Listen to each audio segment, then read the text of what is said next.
गुरु और शिष्य में समर्पण की जो पराकाष्ठा है वह होना आवश्यक है, क्योंकि समर्पण के भाव से ही एक भक्त को भगवान की प्राप्ति होती है तथा उसके जीवन के क्लेश जो है वह दूर होते हैं। भगवान के जो सीताराम जी के जो अनुज भ्राता थे भरत जी, मातृ कृपा से उनको संपूर्ण राज्य जो है प्राप्त हुआ, किंतु भगवान की भक्ति के कारण उन्होंने वह राज्य स्वीकार नहीं किया, क्योंकि वह भगवान का पद था। तो उन्होंने केवल भगवान की ही चरण पादुकाओं का अर्चन किया। और जब भगवान 14 वर्ष का वनवास पूर्ण करके अवध धाम को पधारे, तो सर्वप्रथम जैसे भरत जी को यह हनुमंत लाल जी ने समाचार दिया, तो अश्रुप्रपात होते हुए उनका जो श्री अंग है वह संपूर्ण जो है सलिल हो गया, अश्रुप्रपात होने लगे। और भगवान जब अवध धाम में पधारे तो जटा निर्मुच्य विधिवत कुल वृद्धई समं गुरु अभ्यसिंचद यथैनेन्द्रम चतुः सिंधु जलादिभि।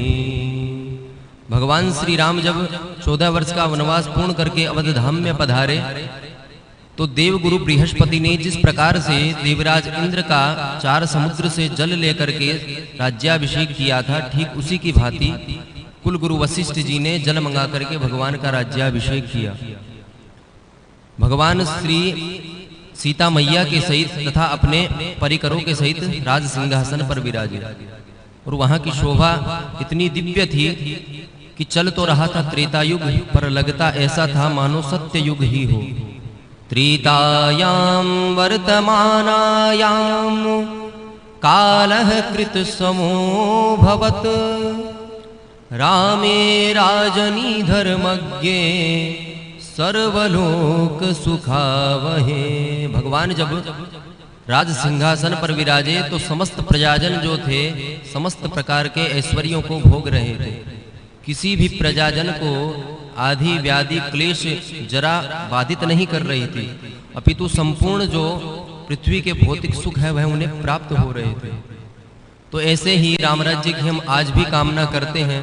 हमारे भगवान श्री सीताराम जी के दिव्य मंदिर का अब संकल्प जो है पूर्ण हुआ है, और हम चाहते हैं कि उसी जो पथ पे हम चल के भगवान श्री सीताराम जी का ही अनुग्रह लेकर के, उन्हीं का आश्रय लेकर के हम अपने जीवन के जो क्लेश हैं उनको दूर करें और अपने जीवन को अंधकार रहित बनाएं।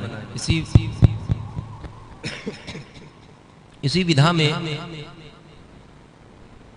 एक कल्पना पद है, उसका हम श्रवण करें।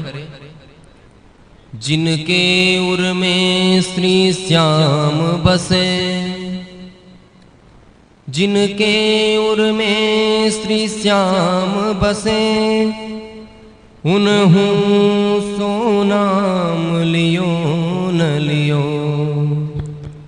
वृंदावन वास कियो जिन्हूं, तीनों रहूं वास कियो न कियो। यमुना जल पान कियो जिन्हूं, तीनों अमृत पान कियो न कियो।